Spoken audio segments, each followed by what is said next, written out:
Hello, welcome to आगम classes. आप सबका स्वागत है आगम क्लासेस के इस वीडियोस में। आज की इस क्लास में हम बात करेंगे भारत शासन अधिनियम 1935 के बारे में।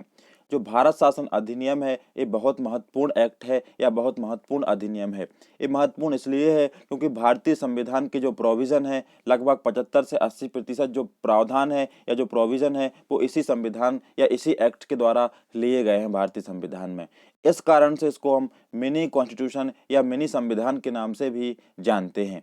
तो ये बहुत महत्वपूर्ण एक्ट है, इसके बारे में हम आज पढ़ने वाले हैं। तो इस एक्ट के द्वारा इस एक्ट में पहले तो 321 धाराएं थीं और 10 अनुसूचियां इस एक्ट में हमें देखने को मिलती हैं। इसके द्वारा अखिल भारतीय संघ यानी ऑल इंडिया फेडरेशन की स्थापना करी जाती है। लेकिन ये जो ऑल इंडिया फेडरेशन की स्थापना की जाती है लेकिन ये कभी अस्तित्व में नहीं आती है। अस्तित्व में इसलिए नहीं आती है क्योंकि देशी रियासतों ने इसमें शामिल होने से इनकार कर दिया था। इस कारण से अखिल भारतीय फेडरेशन की स्थापना कर दी जाती है लेकिन ये कभी अस्तित्व में नहीं आती है। इसी के अंतर्गत तीन जो सूचियां थी, जो तीन सूची थी, एक थी हमारी संघीय सूची यानी इसको फेडरल लिस्ट बोलते हैं, एक थी राज्य सूची जिसको प्रोविंशियल लिस्ट बोलते हैं, और एक थी समवर्ती सूची यानी जिसको कॉन्क्रीट लिस्ट बोलते हैं। तो जो संघ सूची थी, संघ सूची पर कानून नियम बनाने का जो काम होता था एक सेंट्रल गवर्नमेंट का होता था या केंद्र सरकार का होता था। जो केंद्र में सरकार होती थी, जैसे वर्तमान में हमारी मोदी गवर्नमेंट है तो वो केंद्रीय गवर्नमेंट है, जबकि राज्यों की स्टेट अलग होती है। तो राज्य सूची होती है, इस राज्य सूची पर कानून बनाने का काम राज्य गवर्नमेंट का या स्टेट गवर्नमेंट का होता है। और समवर्ती सूची ऐसी अनुसूची होती है या सूची होती है जिस पर कानून बनाने का काम किस दोनों के पास होता है, यानी राज्य सरकार भी इस पर कानून बना सकती है और केंद्र सरकार भी इस पर सूची या कानून बना सकती है। तो जो संघीय सूची थी या फेडरल लिस्ट थी, इसमें इसमें जो 59 सब्जेक्ट दिए गए थे, 59 सब्जेक्ट, यानी कि 59 जो सब्जेक्ट थे वो संघीय सूची के, यानी जो 59 सब्जेक्ट थे या 59 जो सब्जेक्ट थे इस पर कानून बनाने का काम केंद्र सरकार का या संघीय सूची के अंतर्गत इनको रखा गया था। जबकि राज्य सूची के अंतर्गत 54 यानी 54 आइटम रखे गए थे कि 54 आइटम पर राज्य सरकार कानून बना सकती है। और समवर्ती सूची के अंतर्गत यानी जिसको हम कॉन्क्रीट लिस्ट बोलते हैं, इसमें 36 आइटम थे या 36 सब्जेक्ट थे जिस पर दोनों कानून बना सकते हैं, केंद्र सरकार भी और राज्य सरकार भी। जैसे हम वर्तमान में हमारे संविधान में भी देखते हैं कि 3 प्रकार की लिस्टों का प्रावधान किया गया है। तो ये सूची है, ये 3 की 3 सूची हमारे संविधान में है। तो ये कहाँ से ली गई है? भारत शासन अधिनियम 1935 से लिए गए हैं, इसलिए ये हमारे लिए महत्वपूर्ण है। इसी के साथ में इसमें एक अन्य प्रावधान किया गया था कि यहाँ पर मताधिकार का विस्तार किया गया था, यानी मताधिकार का विस्तार लगभग 10% जनसंख्या को मत देने का अधिकार इस एक्ट के द्वारा मिल गया था। कि पहले सभी लोगों को अधिकार नहीं था, ऐसे लोगों को एक केवल अधिकार था वोट देने का जो रेवेन्यू देते हैं, जो टैक्स देते हैं, ऐसे लोगों को केवल वोट देने का अधिकार था। तो इस एक्ट के द्वारा मताधिकार का विस्तार किया गया और विस्तार हुआ तो 10% जो जनसंख्या थी भारत की उसको वोट देने का अधिकार प्राप्त हो गया। इसी के साथ में संघीय न्यायालय की स्थापना की गई 1937 में। जो फेडरल कोर्ट था उसकी स्थापना करी गई 1937 में, स्थापना इसकी की गई।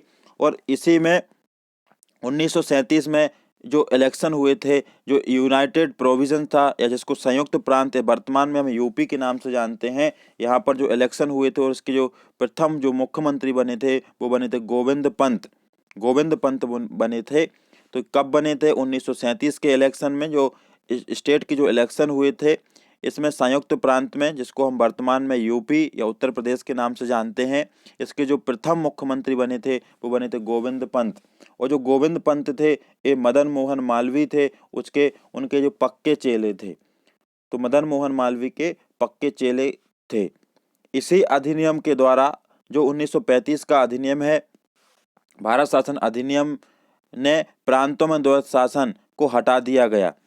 अब हमने पढ़ा था कि भारत में जो प्रांतों में द्वैत शासन की शुरुआत है, अभी पिछले एक्ट में देखा था कि किस प्रकार से भारत में एक हस्तांतरित विषय और एक हमारे आरक्षित विषय थे, यानी ट्रांसफर सब्जेक्ट और एक थे हमारे रिजर्व सब्जेक्ट।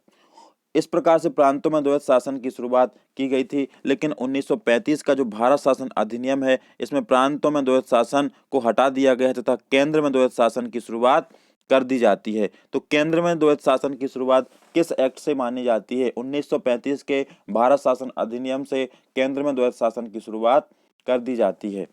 इसके बाद में इसी के साथ में अन्य जो प्रावधान किए गए हैं 1935 के एक्ट के तहत, दलित जातियों, महिलाओं और मजदूर वर्ग को अलग निर्वाचन की व्यवस्था कर सांप्रदायिक प्रतिनिधित्व व्यवस्था का विस्तार किया गया। तो हमने देखा कि 1909 में केवल मुसलमानों के लिए अलग से निर्वाचन की व्यवस्था की गई। उसके बाद में जो 1919 का जो था, उसमें भी सांप्रदायिक आधार पर व्यवस्था की गई निर्वाचन की। और इसी जो 1935 का जो भारत शासन अधिनियम है, इसमें भी सांप्रदायिक आधार पर विस्तार किया गया व्यवस्था का। तो इसमें दलित जातियों, महिलाओं और मजदूर वर्ग के अलग निर्वाचन की व्यवस्था कर सांप्रदायिक प्रतिनिधित्व व्यवस्था का विस्तार इस एक्ट के द्वारा कर दिया जाता है। इसी एक्ट के द्वारा भारतीय रिजर्व बैंक की स्थापना की जाती है 1935 में। भारतीय रिजर्व बैंक यानी जिसको आरबीआई की जो स्थापना होती है, 1 अप्रैल 1935 को इसी एक्ट के द्वारा की जाती है। इसी एक्ट के द्वारा म्यांमार, जो जिसको हम पुराने समय में बर्मा के नाम से जानते थे, को भारत से अलग कर दिया जाता है। तो भारत से म्यांमार कब अलग होता है? तो 1935 के एक्ट के द्वारा म्यांमार को भारत से अलग कर दिया जाता है। इस अधिनियम को भारत के मिनी संविधान का दर्जा दिया गया है। तो ये हमने पहले ही आपको बात के बारे में चर्चा की थी कि जो हमारे भारतीय संविधान है, उसके जो 75 से 80% जो प्रावधान है वो इसी एक्ट से लिए गए हैं। इस कारण से इसको मिनी संविधान के नाम से जानते हैं। चलिए इसके बारे में हम फिर से एक बार रिवाइज करते हैं चीज़ों को। तो इसके द्वारा हमने आपको बताया कि इसमें कुल 321 धाराएं यानी सेक्शन थे और 10 अनुसूचियां थी। इसमें अखिल भारतीय संघ की स्थापना की गई, लेकिन वो कभी अस्तित्व में नहीं आई। इसके साथ में इसमें तीन सूचियां थी, संघ सूची, राज्य सूची और समवर्ती सूची। इसमें अलग अलग सब्जेक्ट दिए जाते थे। तो संघ सूची में केवल केंद्र को कानून बनाने का अधिकार था, राज्य सूची में राज्य को कानून बनाने का अधिकार था और समवर्ती सूची में केंद्र और राज्य दोनों को कानून बनाने का अधिकार था। इसी एक्ट के द्वारा मताधिकार का विस्तार किया गया। 10% जनसंख्या को मत देने का अधिकार इस एक्ट के द्वारा मिल गया। संघीय न्यायालय की स्थापना करी गई है, फेडरेशन कोर्ट की स्थापना करी गई 1937 में। यूपी में चुनाव हुई और वहां 1937 के जो प्रथम मुख्यमंत्री बने हैं वो गोविंद बल्लभ पंत बने हैं और ये मदन मोहन मालवीय थे, उनके चेले थे या पक्के चेले थे। 1935 का जो शासन अधिनियम है, इसमें प्रांतों में द्वैत शासन को हटा दिया गया और केंद्र में द्वैत शासन की शुरुआत कर दी जाती है। इसी एक्ट के द्वारा केंद्र में द्वैत शासन की शुरुआत की जाती है। इसके साथ में हमने देखा कि सांप्रदायिक प्रतिनिधित्व की व्यवस्था का यहाँ पर विस्तार किया गया। रिजर्व बैंक की स्थापना करी गई। म्यांमार या बर्मा को भारत से अलग कर दिया गया। इस अधिनियम को भारत के मिनी संविधान का दर्जा दिया गया है। इसके बाद आता है भारत स्वतंत्रता अधिनियम 1947। अब हम बात करने वाले हैं भारतीय स्वतंत्रता अधिनियम 1947 के बारे में, इंडियन इंडिपेंडेंस एक्ट ऑफ 1947। तो ये जो भारतीय स्वतंत्रता अधिनियम है, ये क्या है, इसके बारे में हम चर्चा करने वाले हैं। तो 20 फरवरी 1947 को ब्रिटिश प्रधानमंत्री क्लीमेट एटली ने घोषणा की कि 30 जून 1948 को भारत में ब्रिटिश शासन को समाप्त कर दिया जाएगा। तो 20 फरवरी 1947 को ब्रिटेन के प्रधानमंत्री क्लीमेट एटली ने घोषणा कर दी है कि 30 जून 1948 को भारत से ब्रिटिश शासन पूरी तरह से समाप्त कर दिया जाएगा। इस घोषणा पर मुस्लिम लीग ने आंदोलन कर दिया। आंदोलन क्यों किया था? क्योंकि मुस्लिम लीग ने भारत के विभाजन की बात कही थी। इस कारण से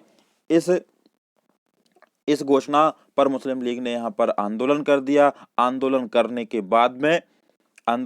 की भारत के विभाजन की बात कही और 30 जून 1947 को वायसराय जो लॉर्ड माउंटबेटन थे, उन्होंने विभाजन की योजना पेश की, जिसे हम माउंटबेटन योजना के नाम से जानते हैं। तो उस समय भारत के जो वायसराय थे वो थे लॉर्ड माउंटबेटन और उन्होंने 3 जून 1947 को योजना बनाई, जिस पे योजना बना के पेश किया, जिसे हम जिसको हम माउंटबेटन योजना के नाम से जानते हैं।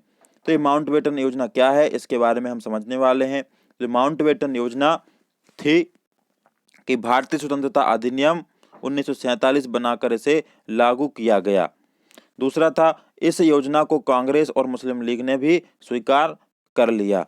तो ये भारतीय स्वतंत्रता अधिनियम, भारतीय स्वतंत्रता जो अधिनियम है, भारतीय स्वतंत्रता अधिनियम 4 जुलाई 1947 को पेश किया गया और ये 18 जुलाई 1947 को राजशाही की संस्तुति मिली या इसको स्वीकार कर लिया गया राजशाही के द्वारा, और 15 अगस्त 1947 को ये लागू कर दिया गया तथा हमें मिल गई यहाँ पर आज़ादी।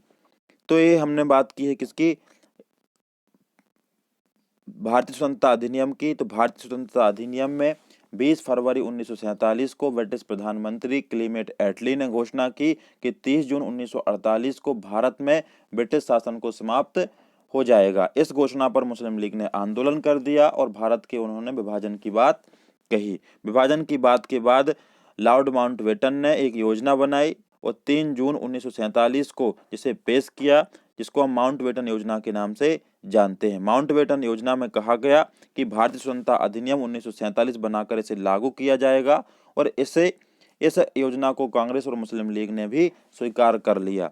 तो ये जो भारतीय स्वतंत्रता अधिनियम है, ये 4 जुलाई 1947 को पेश किया गया और 18 जुलाई 1947 को इसको राजशाही की संस्तुति मिल गई या इसको उनके द्वारा पास कर दिया गया और 15 अगस्त 1947 को ये लागू कर दिया गया। जब ये लागू हुआ तो भारत देश को मिल गई आज़ादी। इसी के साथ जब भारत को आज़ादी मिली तो इसकी कुछ विशेषताएं भी हैं। तो भारत को जब आज़ादी मिली, आज़ादी के बाद भारत में ब्रिटिश राज्य पूरी तरह से समाप्त कर दिया गया और 15 अगस्त 1947 को इसे स्वतंत्र और संप्रभु राष्ट्र घोषित कर दिया गया। तो स्वतंत्र और संप्रभु राष्ट्र इसको 15 अगस्त 1947 को घोषित कर दिया था। स्वतंत्र का मतलब यह है कि लोगों की गतिविधियों पर किसी प्रकार की रोक टोक नहीं है, जबकि संप्रभु का मतलब है कि भारत किसी देश पर निर्भर नहीं है, भारत अपने आंतरिक मामले और बाह्य मामलों में स्वतंत्र निर्णय लेने के लिए। तो इस प्रकार से भारत संप्रभु कब बना था, 15 अगस्त 1947 को। इसी के साथ हम बात करते हैं 15 अगस्त 1947 से 26 जनवरी 1950 तक। 26 जनवरी 1950 तक तो भारत की राजनीतिक स्थिति ब्रिटिश राष्ट्रमंडल सत्ता जैसी थी। तो ये 15 अगस्त 1947 से 26 जनवरी 1950 तक भारत डोमिनियन राज्य था या डोमिनियन राज्य था। डोमिनियन राज्य इसलिए था क्योंकि राज्य का जो प्रमुख व्यक्ति था या हेड ऑफ द स्टेट था वो था किंग जॉर्ज। भारत का कोई हेड ऑफ द स्टेट नहीं था, इसलिए 15 अगस्त 1947 से 26 जनवरी 1950 तक डोमिनियन राज्य भारत को कहा जाता है। जब तो यहाँ पर डोमिनियन राज्य के अंतर्गत राज्य का जो मुखिया था या भारत का जो मुखिया था 15 अगस्त 1947 से 26 जनवरी 1950 तक वो था ब्रिटेन के राजा किंग जॉर्ज फिफ्थ थे। ठीक है। इसके बाद में हमें ध्यान रखना है कि जो पाकिस्तान में 1956 तक ब्रिटिश डोमिनियन रहा, यानी जो पाकिस्तान में 1956 तक ब्रिटिश डोमिनियन रहा। यानी इसके बाद में हुआ क्या कि ब्रिटेन में भारत सचिव का पद समाप्त करके इसकी सभी शक्तियां राष्ट्रमंडल मामलों के राज सचिव को हस्तांतरित कर दी गई। तो इस प्रकार से इस एक्ट में ये प्रावधान किए गए हैं। अब देखिए अंतरिम गवर्नमेंट है। अंतरिम गवर्नमेंट जिसको इंटरमम हम गवर्नमेंट के नाम से जानते हैं। तो अंतरिम जो गवर्नमेंट है 1946 में जो गठित की गई है, इसके द्वारा क्या इसमें जो मुख्य रूप से है जो विभाग आवंटित किए गए थे, इसको आप पढ़ लेना। हम इसको PDF फॉर्म में ग्रुप में अवेलेबल करा देंगे।